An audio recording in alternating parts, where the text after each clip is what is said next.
د هلمند مرکز لښکرګاه ښار په ګډون په اتو ولسوالیو کې د سې شنبې په ورځ د پولیو د 4 ورځني کمپاین د پیل خبر ورکړل شو. په همدې اړه جوړو شوو مراسمو کې د عامې روغتیا رئیس، روغتیایي مسؤلینو او د روغتیا ریاست سره ملاتړو مؤسساتو ګډون درلودی.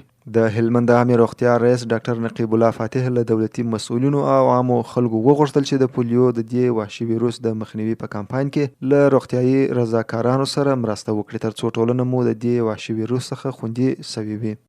دا مو ستاسو غوښتنه ده چې موږ سره پر همکاري وکړي په خپلو برخو کې لکه څنګه چې مو کړې ده د لا زیاتو همکاریو په هیله چې تر څو پورې موږ وکولی شو چې د خپل ولس د ماشومانو څخه دغه مرض او دغه ویروس خنثی کړو او موږ یو صحتیابه هلمند ولرو او داسې وخت راشي موږ تاسې سره ناست یو موږ په هلمند کې هېڅ یو کیس نه ولرو او زموږ ماشومان ټول سالم ماشومان. په ورته مهال د هلمند د عامې روغتیا ریاست د کتلوي معافیت امیر ډاکټر محمد الله زاهد وایي د مرکز په ګډون په اتو ولسوالیو کې به د 4 ورځني کمپاین په ترڅ کې 8,10,000 ماشومانو ته د پولیو څاڅکي ورکړل شي چې نهر سراج دی، ګرش دی، باباجي دی، مرکز لښکرګاه دی، واشیر و مساکلا دی، مرجع و ندالی دی.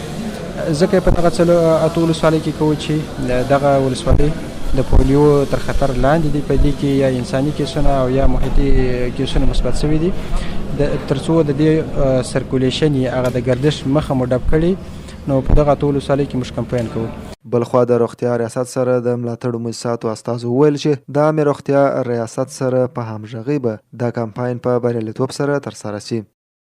په دې کې تقریبا 8,10,000 ماشومان د 4 ورځو کمپاین په جریان کې به د خیر سره دوی واکسین شي. دا به زموږ ته د سږ کال 4م کمپاین به وي کیس ریسپانس. البته په ټول ریجن کې یوازې کندهار ښار هم په دې کمپاین کې داخل دی. نو امیدوارم چې په دې کمپاین کې هم ستاسو همکاري مرسته وي لکه جناب رئیس صاحب چې ویل د ولایت مقام د رهبرۍ تر هدایاتو لاندې رئیس صاحب د هدایاتو لاندې نو هغه ترسره شوي دي. خو بیا هم لکه څنګه چې رئیس صاحب ویلي چې ډېر کار شوی دی او موږ چې دی یعنې ډېرې لاسته راوړنې لرو خو بیا هم موږ باید خپلې هڅې او زیار لا هم خپلو برخو کې سره دغه کړو همغږي کړو زیاتې کړو.